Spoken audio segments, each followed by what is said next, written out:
ये कहानी एक ऐसे शिप पहले जहाज के बारे में है जो कि अंटार्कटिका के समंदर में फंस जाता है, जिसमें 70 आदमी सवार थे। इस शिप के बारे में हमें ये बताया जाता है कि वो शिप 133 दिन तक वहीं पर फंसा रहा। तो कहानी के शुरू में हमें वही शिप दिखाया जाता है जो कि ऑस्ट्रेलिया की तरफ बढ़ रहा था, जिसका कैप्टन पेट्रोव था। पेट्रोव कैप्टन होने के साथ साथ एक बहुत ही अच्छा इंसान भी था। उस शिप में मौजूद लोगों की जिंदगी उसकी जान से भी ज्यादा बढ़कर थी। अब वो शिप बर्फ के समंदर में लहराता हुआ अपना सफर करता आगे बढ़ रहा था, लेकिन थोड़ा सा आगे जाने पर उन्हें पता चलता है कि एक बहुत बड़ा आइसबर्ग, बर्फ के पहाड़ ने उनका रास्ता रोक लिया है। अब इन सब के बारे में जानने के बाद पेट्रोव सबको हुक्म देता है कि वो शिप को दाएं तरफ मोड़ दें ताकि ये बर्फ के पहाड़ से साइड पर से होकर जा सके। जब इनका शिप बर्फ के पहाड़ से गुजरता है तो बर्फ के टुकड़े इनके शिप में गिरना शुरू हो जाते हैं। इसी बीच शिप को झटका लगता है, जिस वजह से एक आदमी अपने डॉग के साथ पानी में गिर जाता है। उसे देखकर पेट्रोव उसे बचाने जाता है।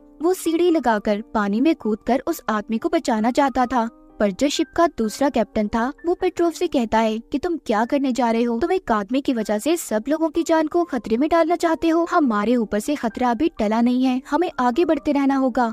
इनके दरमियान में बहस चली रही थी, तभी एक आदमी अपने साथी को बचाने पानी में कूद जाता है, मगर वो देखता है कि पानी के ठंडे होने और बहुत ज्यादा ठंड की वजह से उसका साथी पानी में ही डूबकर मर गया था, पर उसका डॉग अभी भी जिंदा था। वो उसे बचाकर वापस से शिप में ले आता है, मगर पानी इतना ज्यादा ठंडा था कि वो आदमी ठंड की वजह से कुछ भी बोल नहीं पा रहा था। ऐसा लग रहा था कि जैसे ठंड की वजह से उसकी आवाज चली गई हो। मगर अब बर्फ का पहाड़ उनके लिए एक बहुत बड़ा चैलेंज था। आगे बढ़ते हुए शिप का रेडार सिस्टम भी खराब हो जाता है, जो अब उनके लिए और भी बड़ी मुसीबत थी, क्योंकि रेडार उनको बताता था कि बर्फ पानी में कहाँ कहाँ पर जमी हुई है। मगर अब उसके खराब होने की वजह से ये लोग अब वो भी पता नहीं कर सकते थे। वो अपनी शिप को उस तूफान से निकाल तो लेते हैं, पर अभी भी उस बर्फ के पहाड़ का एक बहुत बड़ा टुकड़ा उनकी तरफ पड़ रहा था। यहाँ पर जो दूसरा कैप्टन था वो पेट्रोव को हर चीज का जिम्मेदार कहता है, जैसे इनके शिप का तूफान में फंसना, इनके एक आदमी की मौत और तो और रेडार का भी खराब होना। वो सभी चीजों के बारे में पेट्रोव को जिम्मेदार ठहरा रहा था। इसीलिए अब वो एक रिपोर्ट बनाकर अपने हेड्स को भेज देता है। हालांकि जो दूसरे लोग शिप में थे वो इस बात को मना करते हैं। वो जानते थे कि पेट्रोव कितना अच्छा कैप्टन है और वो जानबूझकर ऐसा कभी नहीं कर सकता। अब जो रिपोर्ट बनाकर सेकंड कैप्टन ने हेड्स को भेजी थी, इसीलिए वो इसकी बात को मान लेते हैं और पेट्रोव को उसके ओहदे से हटा दिया जाता है। उन्होंने ये भी कहा था कि जब तक कोई नया कैप्टन नहीं आएगा तो अब सेकंड कैप्टन को ही इस शिप का नया कैप्टन बना दिया गया था।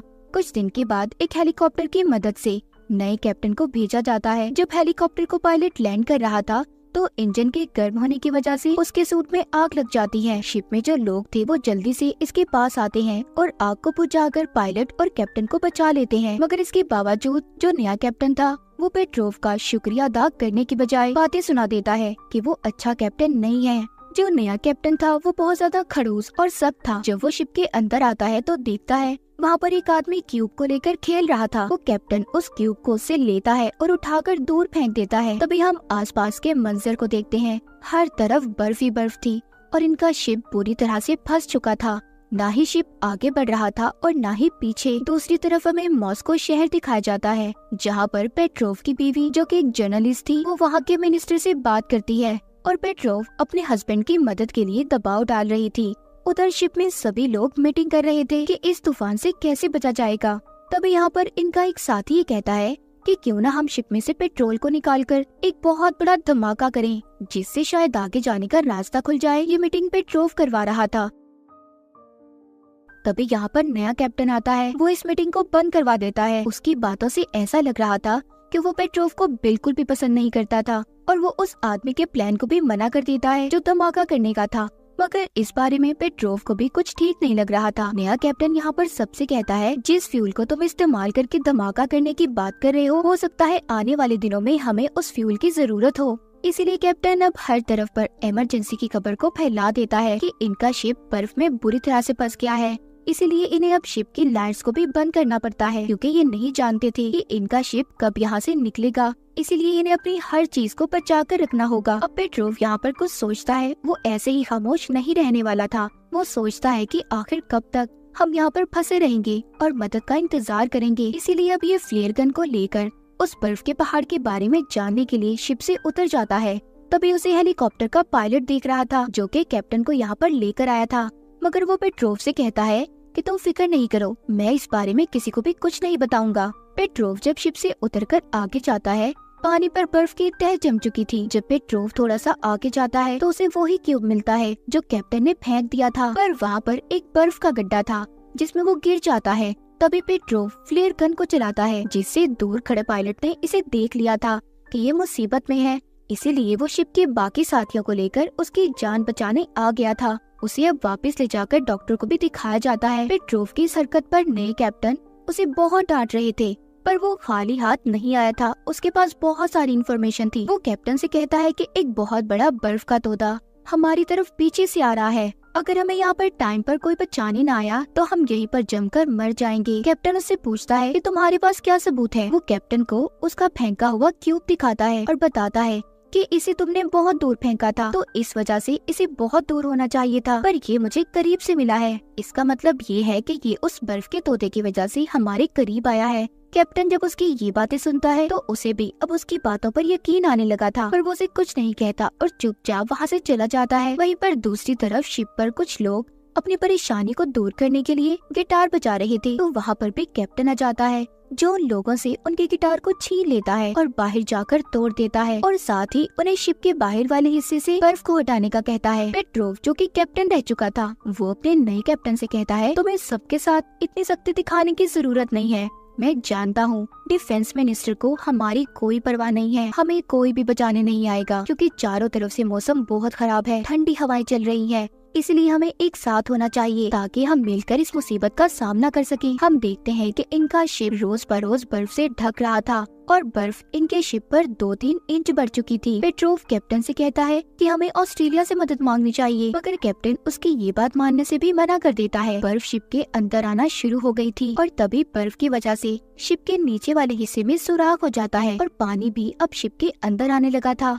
जिससे इनका सारा खाना खराब हो जाता है और पीने का साफ पानी भी। अब जैसे तैसे करके सभी शिप के लोग उस सुराख को बंद तो कर देते हैं, पर खतरा अभी टला नहीं था। शिप में सभी घबरा गए थे, वो सोचते हैं कि अब हम जिंदा नहीं रहेंगे, क्योंकि शिप को चलाने के लिए फ्यूल भी 3 दिन का था और खाना भी अब ज़ाया हो चुका है। खाने के लिए भी इनके पास कुछ नहीं बचा था। अब ऐसी हालत में जो शिप का सेकंड कैप्टन था, वो नए कैप्टन के खिलाफ सभी लोगों को भड़का देता है और कहता है कि हमें फ्यूल से धमाका ही करना होगा, कैप्टन चाहे लाख मना करे, वरना हम सब यहीं पर जमकर मर जाएंगे। सभी लोग दूसरे कैप्टन की बातों में आ गए थे, वो जाकर नए कैप्टन को बंद कर देते हैं, जिसके बाद ये सभी अपने मिशन पर लग जाते हैं। ये 5 टैंक फ्यूल लेकर उन्हें थोड़ा दूर ले जाकर धमाका करने वाले थे।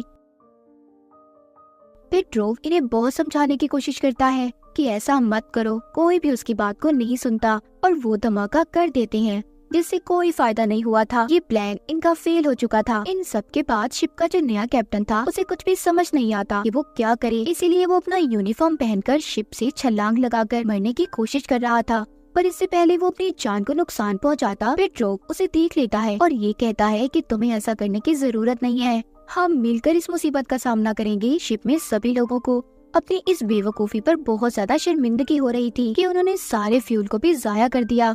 वो सब मिलकर अब नए कैप्टन के ऑफिस में जाते हैं और उससे माफी मांगते हैं। कैप्टन ने सबको माफ कर दिया था। उधर दूसरी तरफ हम पेट्रोव की बीवी को देखते हैं, जो दूसरे शिप पर सवार इन सब की जान बचाने के लिए निकल गई थी। उधर शिप पर दिखाया जाता है एक आदमी आकर सबको ये बता रहा था कि एक बहुत बड़ा तूफान हमारी तरफ आ रहा है। जब वो देखते हैं तो वहाँ पर बर्फ में भी दरार पड़ चुकी थी, जिसे देखकर सभी डर जाते हैं। इन्हें अपनी मौत साफ दिखाई दे रही थी। पेट्रोव सबसे कहता है जो बर्फ की दरार है हम इस पर अपनी शिप को ले जाएंगे, पर बाकी सब कहते हैं कि इसमें बहुत बड़ा खतरा है। पेट्रोव कहता है कि नहीं, हम ये सब कर सकते हैं। अब नया कैप्टन भी पेट्रोव का साथ देने के लिए तैयार था, क्योंकि वो उसकी काबिलियत को पहले ही जान चुका था। पेट्रोव कहता है कि मैं हेलीकॉप्टर में जाकर तुम्हें आगे का रास्ता बताऊंगा, क्योंकि इनका रडार तो पहले ही खराब हो चुका था। और पेट्रोव कैप्टन से कहता है कि तुम पीछे से शिप को लेकर आओगे, मगर नया कैप्टन उससे ये कहता है मैं हेलीकॉप्टर के जरिए तुम्हें रास्ता बताऊंगा और तुम शिप पर ही रहोगे, क्योंकि तुम अपनी शिप को अच्छे से जानते हो। इसके बाद सभी जोश में आ गए थे और अपना काम करने लगते हैं। अब नया कैप्टन इनको हेलीकॉप्टर के जरिए रास्ता बताता है। हम देखते हैं इतना बड़ा शिप 10 मीटर की भी कम दूरी से 100 मीटर के ऊंचे बर्फ के पहाड़ से गुजर जाता है, मगर कैप्टन का हेलीकॉप्टर अभी भी उस बर्फ के पहाड़ के पास ही था क्योंकि हवा बहुत तेज थी और तभी वो उस बर्फ के पहाड़ में लगकर नीचे गिर जाता है। ये देखकर पेट्रोव शिप को वापस मोड़ने का कहता है। कैप्टन और पायलट जो कि पानी में डूबने वाले थे वो बिल्कुल अपनी उम्मीद खो चुके थे कि पेट्रोव उन्हें बचाने आएगा। वो जानते थे कि पहले भी वो ऐसी गलती करके सस्पेंड हो चुका था। एक आदमी को बचाने की वजह से उसे कैप्टन के ओहदे से हटा दिया गया था, लेकिन फिर भी अब पेट्रोव उन्हें बचाने आ जाता है। उसे सभी लोग रोक रहे थे पर वो शिप को उनकी तरफ ले आता है। जब कैप्टन डूबने ही वाला था, पेट्रोव आकर उन्हें बचा लेता है। साथ ही पेट्रोव की टीम भी आ गई थी जो उनकी मदद करती है। वो लोग सभी सही सलामत शिप में आ गए थे और बहुत खुश थे कि आखिरकार वो इतनी बड़ी मुसीबत से बच गए। अब आगे जाकर उन्हें पेट्रोव की बीवी का शिप भी मिल जाता है, जिससे वो अपनी शिप में फ्यूल भरते हैं और फिर ये सब खुशी खुशी आगे बढ़ते हैं। सब ने बहुत बड़ी मुसीबत को आसानी से पार कर लिया था, सब बच गए थे। इनकी तस्वीर अखबार में भी छपती है जो कि पेट्रोव की बीवी ने छपवाई थी। उन्होंने 133 दिन इसी शिप में गुजारे थे।